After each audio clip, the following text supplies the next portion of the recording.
Mentes Vencedoras, apresentado pelo psicólogo Miura, o podcast de entrevistas inspiradoras que retrata a trajetória dos campeões, o quanto a inteligência emocional, os fatores psicológicos afetam nos resultados, mostrando que o desenvolvimento psicológico é treinado para se atingir a excelência profissional.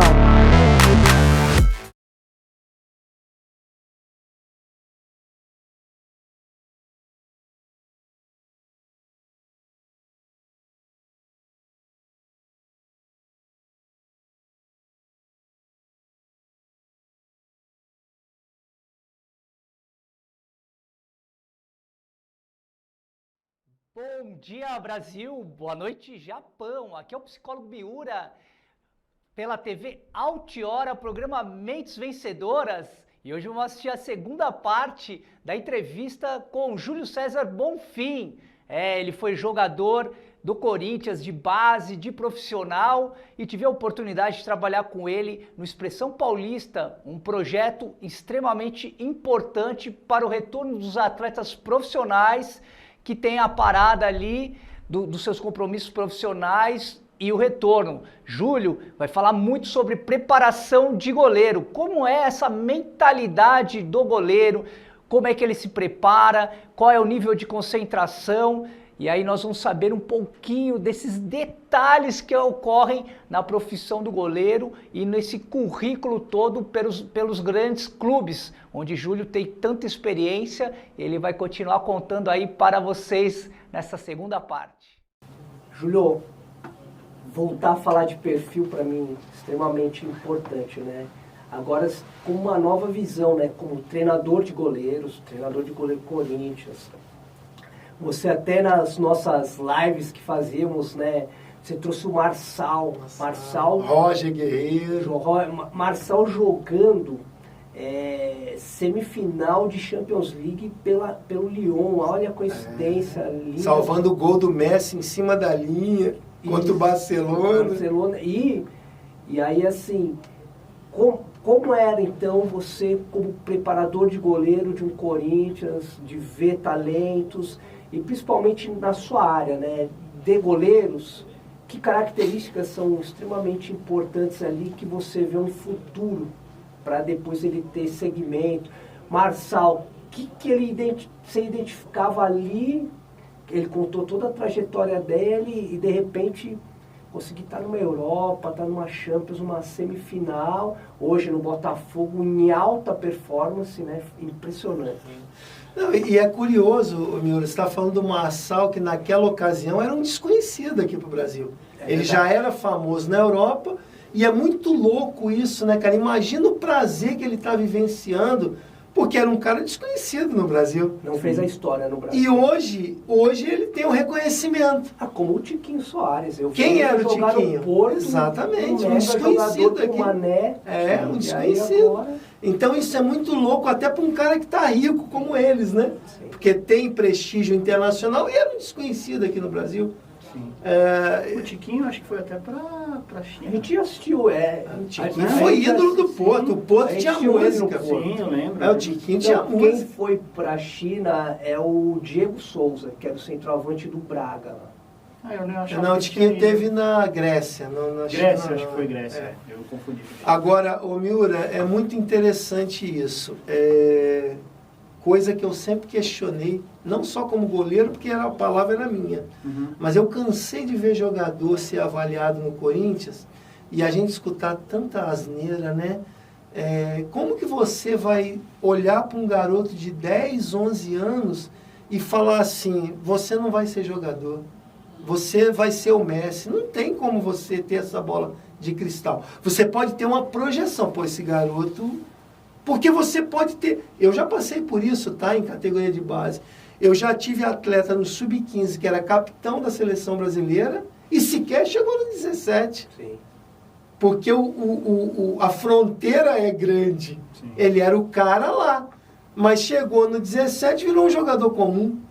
Então, essa parte a gente tem que ter muito cuidado, porque um garoto de 13 anos está em formação.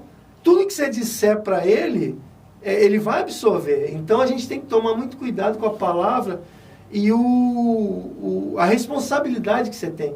Você não vai ser jogador. Como que você pode E o Marçal passou por isso no Corinthians, por isso da amizade dele comigo. Sim. Alguém falou que ele não servia, e eu, pô, calma, tenta a tua vida, tal. Não é assim. Tanto é que rodou. Olha quem é o Marçal hoje, né? Porque é perfil, né, Júlio? Então acho que é um pouco. Mas isso. poderia ter sido. Vou desistir de jogar no Silvio. Sim. Né? Mas vamos dizer, escolas, né? Eu trabalhei muito tempo em São Paulo, você no Corinthians. São escolas que escolhem atletas diferentes. Sim, Deles é o Ralf. Ralf era nosso zagueiro no profissional com o Cilinho ali, no time B, mas ele tinha 1,80. O zagueiro no São Paulo, os caras tinham 1,90. Goleiro no São Paulo tinha 1,90. Era escola. Não classificava a qualificação técnica. Era perfil de vários fatores. Sem dúvida, sem dúvida. E hoje nós tem muito problema, né, Júlio, com essa questão de altura, né? E o Miura está falando de uma posição que o São Paulo abriu mão de um Ederson. Abriu mão de um Everson. Perfeito. Abriu mão do Lucas Perry, que hoje é ídolo do Botafogo. Então, é muito erro, né, de tomada de decisão, porque você perder esses 3 goleiros, nós estamos falando de uma posição, né, e lá atrás... Mas também, vamos falar do histórico, né, Rogério Ceni jogou mais de 20 anos no profissional. Quem sobe, né? Ninguém sobe também. E tiveram outros aí, Fabiano, que depois foi pro Rio Branco. Isso aí é infinito. Vários goleiros. No Corinthians também, que não sabe. Conte, então, a sua escola Corinthians, quantos goleiros, Sidão e N goleiros aí passaram com você, que ainda estão aí no cenário nacional e internacional? Eu tive o privilégio de fazer parte aí da formação de alguns, né? Danilo Fernandes, que hoje está voltando uma contusão grave no Bahia, um excelente goleiro, mas está penando aí para voltar, né? Era ídolo no Inter, tinha até música, né? A torcida fez até música para ele. Teve uma contusão absurda, o Lomba tomou conta, ele teve que sair. Por coincidência, o Lomba foi para o Bahia, mas agora ele tá, depois o Lomba veio para o Palmeiras, mas ele está se recuperando, voltou a ser relacionado de novo. O Rubinho, né, que foi seleção brasileira, jogou na Juventus de Turim e era taxado de baixo para o Corinthians. E jogou Champions pela Juventus de Turim. Torcida não permitiu. O Sidão é um que eu tenho muito carinho também, porque o Sidão, assim, eu vou falar porque ele mesmo já expôs, né? Ele chegou no Corinthians com 17 anos, foi avaliado e aprovado. E aí ele tinha sérios problemas de vício, né? E acabou renunciando à carreira. Isso aos 17, em 2000, início dos anos 2000. Quis o destino, e eu falo que não existe coincidência, quis o destino que em 2012 nos reencontrássemos. Eu no Audax, ele chegando no Audax como um desconhecido, como um jogador que ninguém queria. E aí, trabalhando, foi o ídolo do Audax, foi o melhor jogador do Audax, acabou indo para o Botafogo, acabou indo para o São Paulo e graças a... ainda está jogando em Santa Catarina, mas recuperou a carreira e fez um pé de meia, legal, né? E tantos outros aí, né? O próprio Luiz Fernando, que você conviveu, Sim. Que hoje é um desconhecido. Ele já é gerente de futebol hoje lá em Pernambuco. Mas é um goleiro desconhecido no Brasil, mas que é ídolo lá na Mianmar, é ídolo lá fora, né? O Matheus Vidotto, que hoje está no Japão, foi meu goleiro também na base do Corinthians, é ídolo lá não sei se é no Vissel Kobe, sei que está no Japão também, correndo atrás. Muitos goleiros que a gente teve a felicidade aí. Vou cometer aqui uma imprudência, vou esquecer de algum, mas graças a Deus. Marcelo Marinho, que foi campeão brasileiro, né, com o Corinthians, que também esteve comigo. Júlio César, que também esteve comigo. O Careca, que hoje também está no Red Bull. Muito goleiro, cara, que a gente teve o privilégio de trabalhar lá e ter junto. Né? Ter junto. Júlio, e você como goleiro e como preparador de goleiro, qual característica que você gosta? Isso como preferência mesmo, é gosto, sim, né? Sim. Como treinador, você opta um perfil de goleiro tal para aquela agremiação tal. E E qual é a característica do goleiro brasileiro? Há uma característica específica que a gente identifica, assim, as escolas, que antigamente a gente conseguia ver bem as escolas, né? A gente consegue ainda ver? Miura, por incrível que pareça, nunca foi minha área, nunca me aprofundei nisso, mas o perfil psicológico era importante, né? Você não consegue admitir um Edmundo jogando no gol, um Romário jogando no gol. O perfil deles tem que ter equilíbrio. Né? Não, e um perfil assim... para você jogar no gol tem que ter muita responsabilidade. Não que eles não tivessem, mas eram jogadores mais, né, liberal, mais, né? Então acho que o goleiro, e vou te falar por mim, Miura, hoje melhorou muito porque um sub-13 a trave já é compatível, mas nós estamos falando lá dos anos 80, 70, que eu com 9, 8 anos, se eu quisesse jogar campo, era numa trave oficial.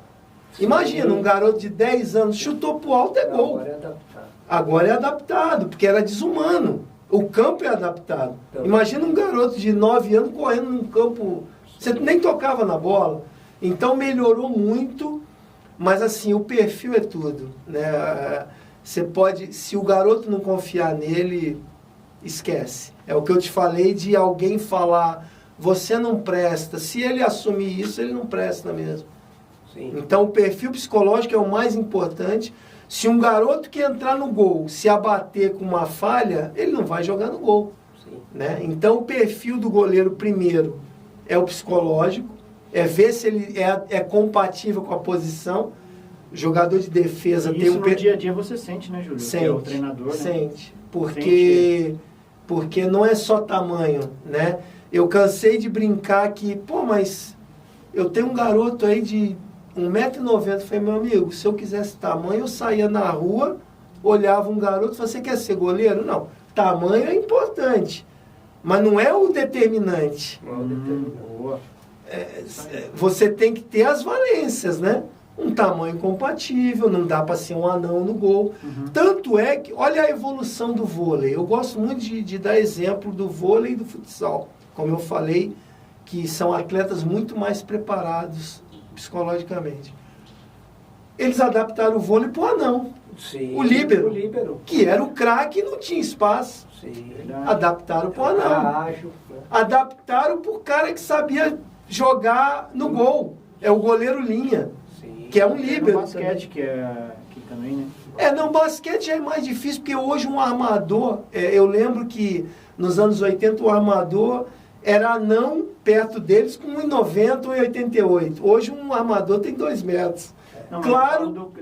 Desse do Curry. Ah, não. Aí é fenômeno. Que você vê que ele é baixo. Fenômeno é fenômeno, né? Fenômeno vai jogar em qualquer época. Né? Eu sempre falo isso comigo. Esse é fenômeno. E a gente queria saber de você essa questão da altura. Agora, me incomoda muito isso. Você estipular um tamanho. O melhor goleiro que eu vi jogar, Miura, o melhor goleiro que eu enfrentei, e a minha referência, ele não ia jogar hoje. Com 1,82, que era o Tafarel. Iam achar ele anão. É o meu ídolo. Porra, pra mim foi o melhor que eu vi jogar, foi o melhor que eu enfrentei. Um cara que vai a 3 Copas do Mundo, joga as 3 no nível que ele jogou. E pega pênalti. Então, e nós estamos falando de um Tafarel profissional com 1,82. Imagina ele com 14 anos, o tamanho que ele tinha. Nossa, ele devia ser baixo. E é interessante a discussão, né, Júlio, que assim, muitos treinadores, não o treinador de goleiro, mas o head coach, né, ele quer um goleiro que fale, que oriente. Isso é perfil do cara. Você não consegue treinar isso. Tal. Aí você vai falar do Tafarel, como é que era o Tafarel? Vai falar do Dida, como era o Dida, né? Marcão, Palmeiras, você já tem outro perfil e tal, mas assim, eu vejo Tafarel ou Dida, o nível de concentração deles é o que vai compensar o que talvez o técnico queria que ficasse falando. Né? E você pega as imagens aí de Tafarel pegando pênalti mundial, a humildade dele. Verdade. O Dida pegando pênalti em final de Champions, em final de Mundial no Maracanã, uma barra de gelo. O Dida, eu tive a felicidade de treinar ele umas 3 vezes. assim, para complementar o treino, né? No Corinthians. Pô, Júlio, pega o Dida aí que o treinador está ocupado, e assim me surpreendi muito. Uma humildade introspectiva, eu olhava para ele e falava assim, cara, parecia que você era o ídolo e ele era um ninguém. E me incomodava isso, mas é o perfil do cara. Como é que você vai falar? Não, tem que falar. Isso é de cada um. O goleiro está lá atrás, ele tá vendo tudo que está acontecendo. É óbvio que cabe a ele orientar. O Dida orientava, mas não era chato como vários goleiros de ficar falando que não devia. Ele era pontual. Ele passava a mensagem, mas não ficava gritando, fazendo extravagância, né? E aí, Júlio, em grandes decisões, né, e muitas vezes clássicos, o goleiro se prepara diferente nessa rotina, assim, ó, o pré-jogo, a noite anterior. Como é que é a preparação para esses jogos diferentes? Miura, você está falando numa final, né? Mas para chegar numa final, você teve todo um percurso aí que você levou a sério, você se preparou. Então vamos dizer que para você chegar numa final, você já está preparado para isso. Agora, o grande segredo, eu vou dizer por mim, eu que fui as pessoas se ofendem quando eu falo essa palavra, tá? Mas eu fui um goleiro medíocre, que nada mais é que mediano. Não me incomoda isso. Eu que fui um goleiro mediano, tá? Eu conseguia, e aí a parte mental, eu conseguia entrar num jogo, num Mineirão com 60 mil pessoas, como se eu estivesse jogando uma pelada na praia. É óbvio. Nível de concentração. A importância para mim era a mesma. É óbvio que você entra em campo, você ouve a torcida, você fala, porra, a torcida dos caras. Mas você está dizendo que a pressão não pesa para você. Não pesa para os jogadores de alto nível. Eu nunca joguei uma decisão desse nível de Copa do Mundo. Não, até acho que eu estava falando de clássico mesmo, né? Sim, um sim. Palmeiras, um Corinthians, enfim, os clássicos regionais, né? Sim, sim. Depende de uma final, tem um peso muito grande. E hoje muito mais, né, Miura? Porque hoje o jogo não termina. Porque tem mídia social, o jogo continua, né? Sim. Então, e quando você cita, né? Não, eu na minha condição não sentia essa pressão, né? E talvez até o oposto, né? Me sentia mais motivado ainda. Não, né? e Miura, a gente é humano. É óbvio que você vai ter medo, é óbvio que você vai ter ansiedade, é óbvio que você vai entrar em campo e falar, puta, mas entrou, você relaxa e acabou. Porque se não fizer isso, você trava. Sim. A musculatura trava. Então, mas como treinador de goleiro, preparador, você sente como quando você o atleta prepara esse seu atleta? Há alguma coisa diferente que vocês preparam ou não? É sempre assim, orientação mesmo? Não, o meu cuidado com o atleta, Miura, é exatamente o que eu te falei. É preparar ele para estar bem. Ele tem que saber que se ele chegou numa final, que ele vai jogar, que é o jogo da vida dele, ele teve todo esse percurso. Então, tem que lembrar do que ele passou para chegar ali, mas ele tem que saber que uma final é um jogo a mais na vida dele. Que tem um peso, é óbvio, maior que... Por isso que eu gosto de ponto corrido. Ponto corrido, a primeira rodada é tão importante quanto a última. Uma final, né? Não, toda rodada é final. Agora, o atleta, ele tende não, vai classificar, vai zerar a competição. Então, ele tende a dar uma relaxada. No bom sentido, ele relaxa, porque, não, vai ter mata-mata. Não, eu gosto do ponto corrido, porque toda semana é decisiva. Sim. Então, a Europa já tinha esse perfil, né, de toda semana ser um jogo importante, e você tem que estar preparado, né, meu? Quando o atleta está preparado, em todo sentido, não vai pesar. Sim. É óbvio que um lance ou outro ele vai falhar, às vezes vai se abater. Agora, um atleta de alto rendimento, ele está focado no trabalho dele. Hoje, né, falamos muito de resiliência, né? A psicologia quer trazer isso também, né? Eu no futebol, vamos falar de resiliência, o momento que o Corinthians vive né, não só no campeonato brasileiro, isso é pesado. Mas todas as competições. Todos os atletas entram com esse peso no jogo. E você, né, tem que ali transformar realmente o negativo no positivo. Mas tem hora, né, Júlio, que não consegue, né, transformar o negativo no positivo. Então eu falo que a nossa geração, minha e sua, a gente tem que ser resistente, na verdade, né? Porque muitas vezes a resiliência, ela não vai dar conta também, né? Quando você fala, nós somos humanos, também sofremos, sentimos e tal, afetamos. Então, eu vejo muito isso. Hoje o Corinthians profissional, ele tem que resistir, é o que está tentando fazer, né? O estatístico é muito negativo hoje. Sim, mas... a mídia, né? A mídia também... Não, e vou além. Tem que ter humildade para saber que a competição do Corinthians não é para ser campeão. Sim. É para terminar o ano e rever os conceitos. Tem que ser estratégia. Exatamente. Hoje, não rebaixar. como torcedor corintiano, o Corinthians tem que ser estratégico. Tem que entender que vai ter que escapar. Porque o brasileiro, ele tem que se manter. Exatamente. Os demais competições... A competição do Corinthians é essa. É permanecer na Série A. Vai doer, vai ser dolorido, mas eu costumo dizer, Miura, que a camisa do Corinthians ela é pesada. Mas depende de quem usa, né? Que a camisa sozinha ela não joga. Lógico. Então, o momento é difícil, o torcedor está acostumado com um time vencedor, mas tem que ter humildade para entender o momento. Júlio, eu vou falar a vida inteira sobre perfil. Eu, no São Paulo... temos um perfil de atleta. O atleta que não tem esse perfil para esta instituição, ele não vai render. Vou dizer a mesma coisa do Corinthians. Se os atletas que estão hoje, aqueles que não têm perfil de Corinthians, que a filosofia, a história institucional, né, é raça, carinho, é uma construção de mão em mão, com a ajuda de, né? Então, essa coisa da... Jogador guerreiro, cooperatividade do pobre que pôs tijolo lá. É isso aí. E no campo é isso também. O cara Júlio, que não tiver esse espírito... Você que conviveu lá dentro, Júlio, às vezes você, depois que contratou, que você consegue ver e você fala, poxa, esse cara não tem o perfil do Corinthians. Ô Júnior, mas aí, cara, nós vamos ter que debater vários programas, porque... Para você para você contratar, você tem que traçar o perfil do jogador. Lógico. O histórico dele. Não é só econômico, comercial, né? Não é só o nome. Não é o Miller do São Paulo, é diferente do Miller que jogou no Corinthians.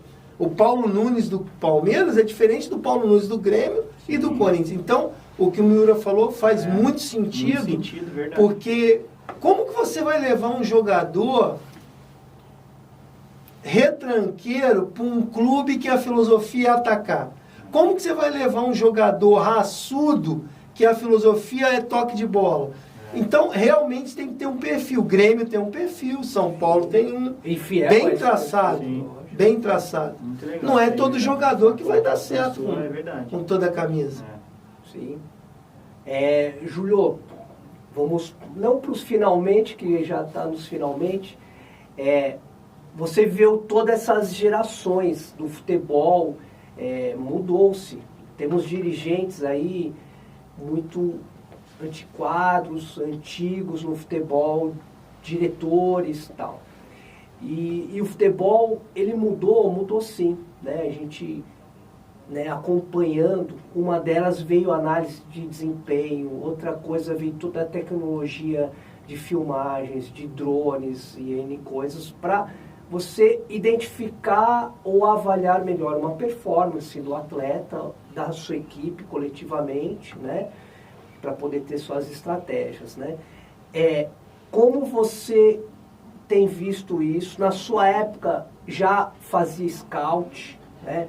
Eu desde lá com o Cilinho em 2000 já vinha fazendo scout, né? Por que eu fazia o psicólogo? Por causa de identificar o comportamento do atleta. Depois a preparação física veio fazer para identificar também as valências que você fala, físicas desses atletas, sobre desgaste e tal. E aí agora tem uma análise mais complexa, que eu vejo que ainda está caminhando, descobrindo caminhos, né, que possa realmente colaborar com a ciência do esporte, né? Na sua época havia scout estatístico, hoje como é que você enxerga esses passos que a análise de desempenho tem feito para a comissão técnica? Miura, os profissionais, o staff evoluiu muito. Hoje você tem muita contribuição extracampo, mas nós temos que tomar muito cuidado porque tem coisa que tem me assustado. Eu vou falar aqui uma coisa que eu sei que eu vou ser contestado por muitos, mas é a minha humilde opinião. Me assusta você ver um garoto de 13 anos ser tirado de um treino porque ele vai cansar a musculatura. Você não prepara um atleta para chegar com 15 anos. Você cria uma geração que, estou cansado, não, eu não posso bater falta. Cara, eu vou dar um exemplo aqui rapidamente. É isso aí. Eu vivo isso então, no meio do clube. Eu vou dar um exemplo rapidamente. O Marcelinho estava brigado, Marcelinho Carioca estava brigado com o Luxemburgo e foi treinar lá no primeiro treino dele lá onde é o estádio agora, que era o CT da base.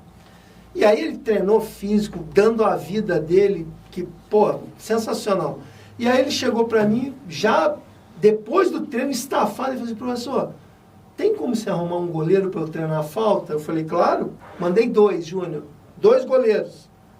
Os 2 pediram para sair, porque não aguentaram, e o Marcelinho continuou cobrando sem goleiro. Então, quer dizer, as pessoas falam, deu sorte, pé de anjo. Não, pé treinado. Treinava muito, né? E aí, é o que eu vou te falar, nós estamos criando uma geração despreparada para o treino. Porque, não, ele vai estafar. Não, mas peraí, se com 13 anos você começa a criar essa mentalidade nele que vai cansar, ele vai levar para a vida toda. Não, se eu bater falta, eu vou cansar. Ele acredita nisso. Acredita nisso. Mas, Júlio, é por isso que hoje está acabando os batedores. É isso aí. Porque não tem... Não, mas não é só batedor. Foi o que o Miura falou.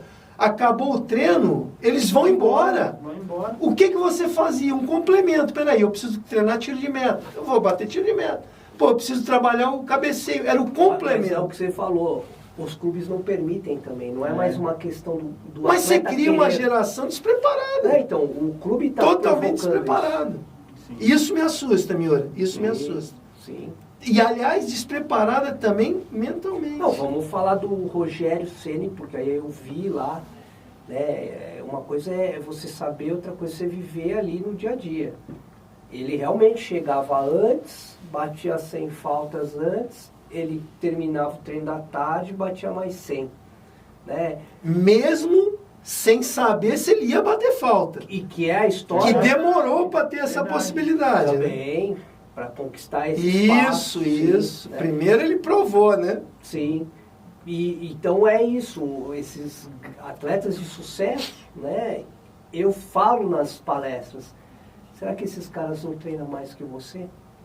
Né?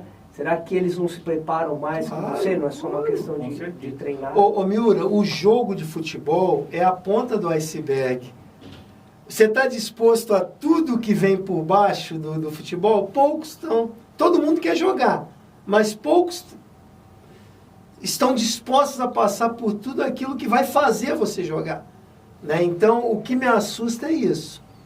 É o despreparo. Eu vou bater falta. Pô, mas você não treina. Qual a probabilidade de sair um gol? Mínima. Sim. Mínima. E eu tive companheiros assim que treinavam e eu tinha que treinar junto, falta. E chegava no jogo, um cara que não treinava queria bater a falta. Os caras só faltava bater nele. Pô, você não treina, quer bater falta? Sim. Né? Então, é aquela história. Errar, acertar faz parte. Agora, você está preparado para errar? Você está preparado para acertar? Tudo é uma questão de preparação, né? Só por curiosidade, depois a gente volta aqui, Júlio. Você, nos treinamentos, você pegou o Neto no Corinthians cobrando falta? Não, joguei contra o Neto. Ele era um jogador muito chato, porque ele era magro, né? E ele pegava a bola, parecia que tinha uma cordinha na bola, né? Ele carregava até... Mas ele sempre teve facilidade com a bola parada, mas ela acabou intensificando mais quando ele estava mal fisicamente. Por quê? Porque como ele não conseguia correr da forma ideal, ele acabou tendo mais destaque na bola parada. Sim. Mas ele sempre treinou muito, sempre se destacou. Mas assim, um jogador acima da média que não vou comparar ele com o Walter, né, que me assusta. O Walter que foi comprado lá pelo Porto e sequer praticamente jogou pelo Porto. Mas o que eu quero dizer é assim, se o Neto tivesse cuidado da carreira melhor, o céu era o limite para ele. Porque foi um dos melhores jogadores que eu vi jogar. Esses caras, né, Neto, Marcelinho, Carioca, o que eles tinham diferente nessa forma de bater na bola? Para o goleiro, por que dificultava tanto para o goleiro? Primeiro, técnica, né? Eles sempre tiveram muita técnica. Agora, cada um na sua. O Marcelinho batia de todo jeito. Lado de fora do pé, lado de dentro. O Neto, cara, que facilidade também, muita potência. Mas aí a facilidade que eles tinham com o pé mesmo, eram lançadores. É dom. Só que um dom preparado. Sim. Né? Eles treinavam exaustivamente a bola parada. Mas era difícil saber o destino da bola? Difícil. Ou não? A velocidade da bola era muito grande, mesmo sabendo. Difícil, porque eles variavam, né? O Neto batendo aqui do lado direito do campo, a probabilidade é aqui. Mas ele batia lá também. Então, treinava, se preparava para isso, batia forte. Pô, então, eu queria, Júlio, hoje ver os caras fazer estatístico desses jogadores e definir para você onde ele vai bater. Não, e foi bom você lembrar isso, que eu acabei esquecendo da tua primeira pergunta. Eu faço parte da primeira geração de scout, que era no papel, né? Cansei de fazer scout para o treinador, mas me incomodava, Miura. Sabe por quê? Era enganoso o scout. Porque você pegava um zagueiro que fazia 2 passes de 10 metros, 100% de acerto. E você pegava um meia, que tinha que se expor, que tinha que procurar o jogo, teve 30% de acerto, mas teve mais produtividade. Então melhorou muito a avaliação, mas isso é uma análise de uma partida, que às vezes você não leva em conta o estado do gramado, você não leva em conta o psicológico, que vem de 3 derrotas. Então, tudo isso tem que ser levado em conta. Isso não pode ser o determinante, isso é uma análise.